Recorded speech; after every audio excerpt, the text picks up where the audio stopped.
Alors l'AIMG a été créée en 1987, donc sa vertu principale c'est de former des managers de golf. Donc nous formons une promotion par an et nous avons à peu près 150 directeurs qui sont en poste. Le titre est reconnu par le Registre national de certification professionnelle et nous sommes à ce jour la seule formation qui forme des managers de golf. J'ai participé à la création avec Alain Jean-Jean qui a créé le groupe Golfi.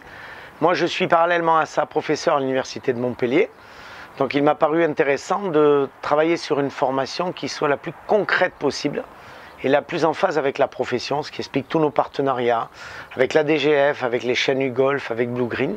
Tous ces gens-là viennent au sein de la formation et interviennent. J'attache beaucoup d'importance au rôle des anciens. Les anciens ont un message à apporter sur l'évolution du métier, et sur leurs témoignages, ce qu'ils ont été quand ils étaient dans la formation et ce qu'ils sont devenus. Et c'est très important pour chacun des stagiaires de savoir que c'est possible.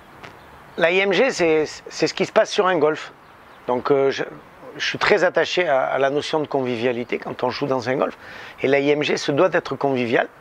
Donc le passage entre les témoins se fait à l'occasion du trophée AIMG, puisque c'est le moyen pour les promotions de se rencontrer et d'échanger, en dehors du fait qu'ils puissent intervenir dans la formation.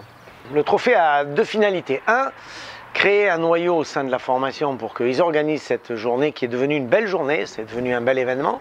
Et deux, en faire un lieu de rencontre et un moment de rencontre pour tous les anciens et un lieu d'échange. Ce lieu d'échange pouvant être amical ou pouvant être professionnel, puisque les échanges peuvent se faire sur un cadre professionnel aussi. Alors ça a été, je dis, c'est pas été bien, ça a été remarquable, ils ont fait ça vraiment extraordinairement bien, en y mettant des animations, en faisant en sorte que les gens ne soient pas concentrés que sur leur carte. Et je tiens particulièrement à remercier Aude Bredel, qui est directrice de Saint-Aubin. J'essaie de m'attacher chaque année à le faire chez un de nos anciens qui est en région parisienne. Il y a deux profils principaux. Il y a des gens qui sont en reconversion et qui vont devenir directeurs très rapidement. Et il y en a qui sont des jeunes en poursuite de cursus qui passeront par des étapes un peu intermédiaires. Responsables sportifs, responsables d'accueil, responsables commerciaux, et qui évolueront dans la profession. Mais oui, tout est prêt, et on a eu un très très grand nombre d'offres et d'emplois et de stages cette année.